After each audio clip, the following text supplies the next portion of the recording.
As said before, you've probably heard a lot about finance terms being thrown around. One of the most common things you've been hearing is the term Ponzi scheme. In this podcast, I'm going to explain how it works. Now, what is a Ponzi scheme? Well, it's an investment arrangement in which investors are promised low risk and high return. Here's the catch.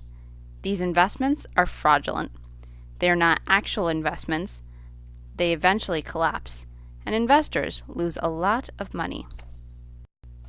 The origin of the term Ponzi scheme comes from Italian immigrant Charles Ponzi, who immigrated to the United States in the 1880s.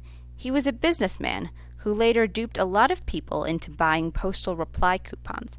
When the scheme collapsed, Ponzi had carried out one of the largest frauds in U.S. history. So how does a Ponzi scheme work? Well, let's start with an example. Let's take an investment of 6 blocks, and each block is worth $1, so in total that's an investment valued at $6. Anyway, the client goes to what he thinks is a qualified investor.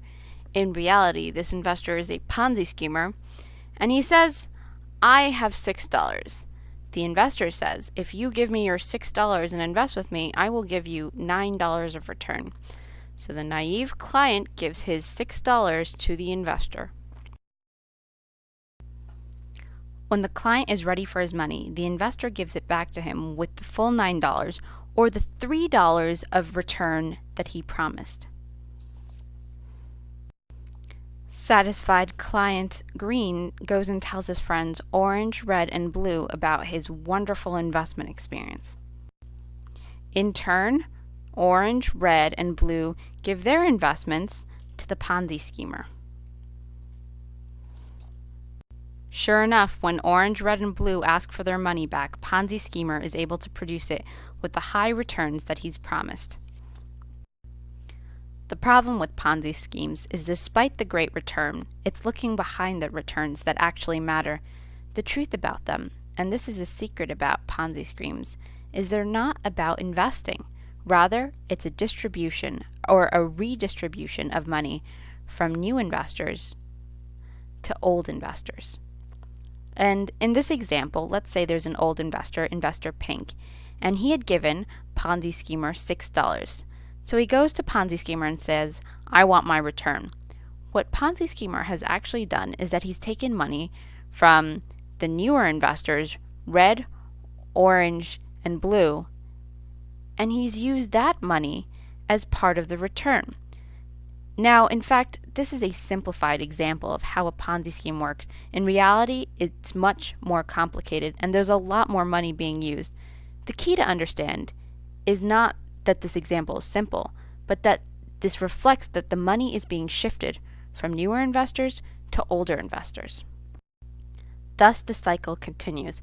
Because satisfied clients are thrilled with their return, the Ponzi schemer earns a good reputation, and that's how Ponzi schemes are able to sustain themselves, by taking money from the much larger pool of newer investors and giving it to the smaller pool of old investors. The pattern continues until the Ponzi schemer stops getting newer investors, or these newer investors aren't large enough to sustain the demands of the older investors. This often happens during an economic downturn or if something goes awry in the fund. The result, when all is exposed, is that the entire scheme collapses. Thus explains the story of Bernie Madoff. The feds estimated that Madoff must have swindled about $50 billion worth of money. How did he get so many clients? Well, it was primarily reputation-based. He started giving out some good return that his clients referred him to their friends, and slowly he was able to build up a roster of very wealthy clients.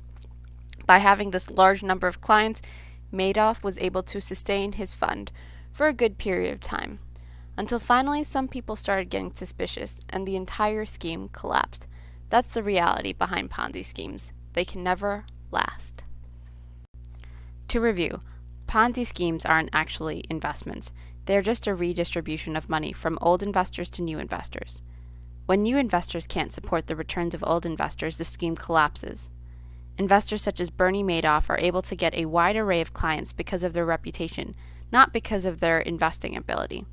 Thus, they're able to fool many people. Coming up, how assets can be toxic. Thanks for watching.